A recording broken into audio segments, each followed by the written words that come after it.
Getting to know Grigori Rasputin, one of the most feared people in history, and the secrets of his influence. Throughout history, there have been many influential and charismatic people who have been able to have a strange influence on other people by relying on their strange ability. One of these people who had a strange power of influence and charisma was Grigori Rasputin. He lived a strange life, and after entering the Russian court, he gained so much power that he had more influence than anyone else on Tsar Nicholas II and his wife Alexandra. Here we decide to look at the life of Grigori Rasputin, examine a series of important information and facts about this important and influential figure, and get to know a few of the secrets of his influence. If you also want to get to know this strange figure and the secrets of his influence, just join us until the end of this video. Who was Grigori Rasputin? A brief look at Rasputin's mysterious life. Grigori Yefimovich Rasputin was born on January 22, 1869 in Pokrovskoye, Tyumen Province, southern Siberia. His father was a simple peasant who was involved in horse trading and dealing. There is no precise and clear information about Rasputin's childhood, and only general and scattered information has been left. For example, there is evidence that Rasputin's father severely punished him during his childhood. Rasputin's parents had 6 other children besides him, but all of these children died in infancy and childhood. The only child who survived, other than Rasputin, was Feodosia, who, according to historical sources, had a close relationship with Rasputin. Little information about Rasputin's childhood and parents led to people coming up with strange stories about his early life as he rose to fame. Another piece of information that can be surmised about Grigori is that he was illiterate from childhood to early adulthood, as education was not available to the children of most Siberian peasants, and they remained illiterate for the rest of their lives. Grigori Rasputin, a rebellious and unbridled youth and a person worthy of his name. When Grigori was in his teens, his friends gave him the nickname Rasputin. This word meant, one who has illicit sexual relations, in the local Siberian language. The name may have seemed strange at first, but Grigori proved himself worthy of such a title in his youth. Local documents indicate that Rasputin's youth was marked by mischief and rebellion, such as petty theft, drinking and drunkenness, and disrespect for local authorities. Some accuse him of blasphemy and, when necessary, of giving false testimony. It is worth noting that there is no evidence that Grigori ever bore false witness or blasphemy. Marriage to Praskovia Dubrovina, a woman who always believed in and admired Grigori. In 1886, when he was 17 years old, Grigori Rasputin decided to leave his father's house and gain experience. His first destination was Abalak, Russia, located 2,800 kilometers east of Moscow. It was there that Grigori met and fell in love with a girl named Praskovia Dubrovina, a simple person from a peasant family. Finally, Grigori decided to propose to Praskovia and choose her as his wife. It was in 1887 that the two people got married. The result of this marriage was 7 children, only 3 of whom, Dmitry, Maria and Varvara, survived to adulthood. Rasputin's wife loved him deeply and was devoted to her husband until the end of her life. This has led historical sources to present Rasputin as a kind and charming father and husband. His children also loved him dearly and have narrated many spiritual memories of their father. Rasputin's spiritual path begins with a memory from Maria Rasputin, Grigori's daughter. One day when Rasputin went to the monastery, one of the monastery priests noticed a strange power in him and honestly shared this with Grigori. Maria, Grigori's daughter, also tells that one day my father was busy farming and plowing the land, when the sound of church singing was heard. When my father turned to look behind him, he froze in horror. The Virgin Mary was standing near him and praying. Maria says that she saw this scene with her own eyes. She says that the Virgin Mary sanctified her father and disappeared. This event had a deep and significant impact on Rasputin's life. After this incident, he decided to devote more time to religious activities and began his work by visiting holy places. He tried to visit all the famous and ancient churches in Russia and gained a lot of experience in this way. There are many sayings about him. For example, it is said that Rasputin, who had been interested in flirting with women since childhood, did not give up during these spiritual journeys and sought pleasure in this field as much as possible. Of course, despite these issues, many considered him a holy and spiritual man and even said to him, "O our Savior! This is our Messiah. God will hear and answer your prayers. So please pray for us." Rasputin replied, "Dear brothers and sisters, please control your souls and avoid sensual desires." Entering the Khalist sect and doing strange and crazy things. One of the important periods in Grigori Rasputin's life is when he joined the Khalist sect. The followers of this sect believe that they must communicate directly with God. To get in touch with God, they would do strange and crazy things. The followers of this sect would hold strange meetings in the forest and would chant prayers and dance. The head of the sect would whip anyone who lost their strength and energy. Rasputin became famous for his presence in this sect, and after a while he gained a position equal to prophets and saints. People came to him to pray for them, to predict their future and, if possible, to take away their existence and drive away the devil. Of course, his daughter Maria has said that her father was never a member of the Khalist sect and was only researching this sect. After years of waiting, Grigori Rasputin's time of fame arrived. Grigori's connection with the people and his charisma had caused people to introduce him to each other, and the result of these introductions was Rasputin becoming famous in Siberia. By 1900, many residents of Siberia knew him and had heard of his fame. From 1904 to 1905, he came to the city of Kazan, where he gained new fame by praying for people and helping them solve their problems. At that time, the Kazan region was also full of rumors indicating his illicit relationships with women, but people considered him so holy that they could not believe that Rasputin would engage in such things. The leaders of the Kazan church became so close to him and devoted to him that they gave him a letter so that he could meet with the head of the St. Petersburg School of Mystical Sciences. This trip played an important role in Rasputin's life and was, in fact, a prelude to his honorable appearance before the Tsar. Entering St. Petersburg and being honored by the Tsar of Russia. When Rasputin entered Russia, there was a lot of talk and gossip about issues such as the paranormal, and the Russian nobility was constantly discussing the occult and strange issues in their circles. When Rasputin entered St. Petersburg, many nobles were drawn to him and wanted him to talk to them about the paranormal. Grigori's talks fascinated many nobles and ordinary people.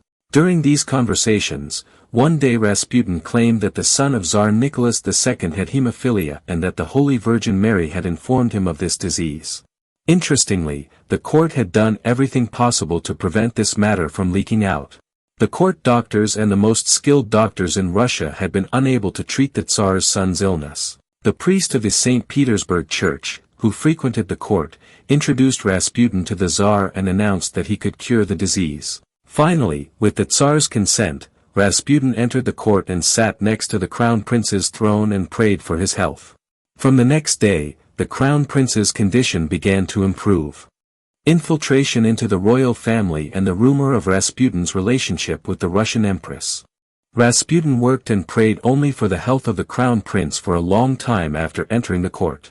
After a while, his fame grew, and Tsar Nicholas II and Empress Alexandra also became interested in him and did not make any decisions without consulting him. After a while, a terrible rumor spread in St. Petersburg. People were talking about the relationship between the Empress and Rasputin. Of course, the Tsar did not care about these conversations. One day, the Tsar announced that he had entrusted the responsibility of selecting the members and the chairman of the church council to Grigori Rasputin. The existence of sexual rumors about Rasputin and the jealousy of the church lord and courtiers towards him caused opposition against him to increase day by day. The church declared Grigori's innocence, and Rasputin's interference in political affairs caused the Russian Prime Minister to officially resign. The opposition became so great that the court was forced to expel Rasputin, but Queen Alexandra continued her relationship with Rasputin. Rasputin's involvement in World War I and the astonishing increase in those thirsting for his blood. Rasputin was against Russia's entry into the war from the beginning, but the Tsar did not listen to him and appeared on the battlefield himself. The Empress, who remained in St. Petersburg and was in control of affairs, consulted Rasputin on all matters and conveyed Rasputin's words to the army through letters. Today, Russia suffered defeats in some battles and aroused the hostility of the Tsarist army commanders. The more the army commanders protested, the Tsar tried to support Rasputin more than before. The Tsar even decided to dismiss his own sister, who was the army commander, but he did not stop supporting Grigori Rasputin. Finally, the jealousy and anger of the commanders towards Rasputin led to a plan to kill him. After some time, 3 noblemen, Prince Felix Yusupov, Vladimir Purishkovich, and Dimitar Pavlovich, plotted Rasputin's death together. It was decided that Prince Felix Yusupov, who was also the husband of the Tsar's cousin, would make a friendship with Rasputin and invite Rasputin to his house to treat his wife. When Rasputin came to his house, they prepared sweets, cookies, and wine for him, and among the sweets and cookies, they put cyanide. Some sources indicate that Rasputin had a stomach disease and cyanide did not affect him. Some sources also say that he did not take cyanide. Finally, when Felix Yusupov saw that cyanide was of no use, he decided to shoot Grigori with a gun. Rasputin was not knocked down by the first shot and started running towards the yard. This is where Vladimir Purishkovich stepped in and fired a second shot at him. Of course, he fired 3 times, but only one shot hit Rasputin. Finally, Purishkovich walked up to him and fired the final shot at Rasputin's head. Rasputin's body was thrown into the Moika Canal. 48 hours later, his body surfaced. It was in the last days of 1916 that Rasputin died, but with his death, the rumors about him did not end and they continue to this day in historical circles. When the news of Grigori's death was published, the villagers and the Tsar's family held a long mourning ceremony and many Russians were saddened by his death. Some interesting facts about Rasputin, the prophet of the future and the healer. Many facts have been published about Rasputin's life, many of which are interesting and fascinating. Some of these facts indicate the spiritual power of Grigori Rasputin. Of course, many people have tried to refute these issues or provide reasons for it. Prophecy about the fall of the Tsarist regime in Russia after the murder of Rasputin. One of Rasputin's important prophecies, the document of which is currently kept in the State Museum of St. Petersburg, Russia, is the prophecy about his death. The day Prince Felix Yusupov asked Grigori to go to his house and treat his wife, Rasputin wrote a letter to the Empress. This letter is now in the State Museum of St. Petersburg, Russia. In this letter, he wrote to the Empress. "Mother, I know that my death is near. Today I am living the last moments of my life. But be aware.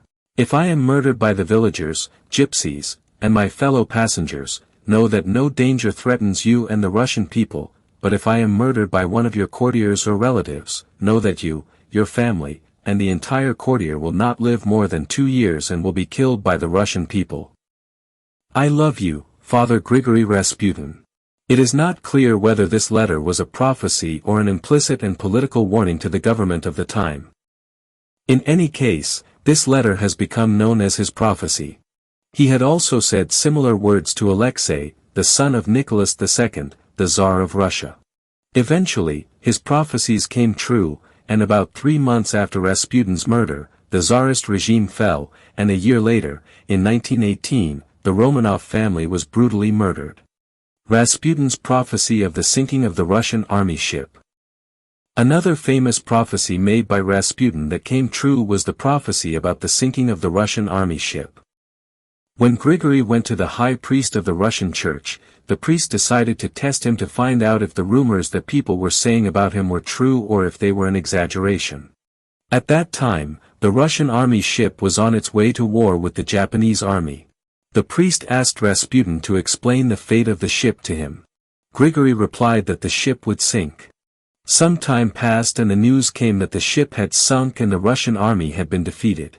This incident increased the high priest's faith in Rasputin and the church became his staunch supporters. Using the skill of hypnosis to penetrate the hearts of people and cure them. During Rasputin's time, hypnosis was considered a religious magic, but in any case, Rasputin had mastered such a skill and used it to cure diseases, stop bleeding and penetrate the hearts of people.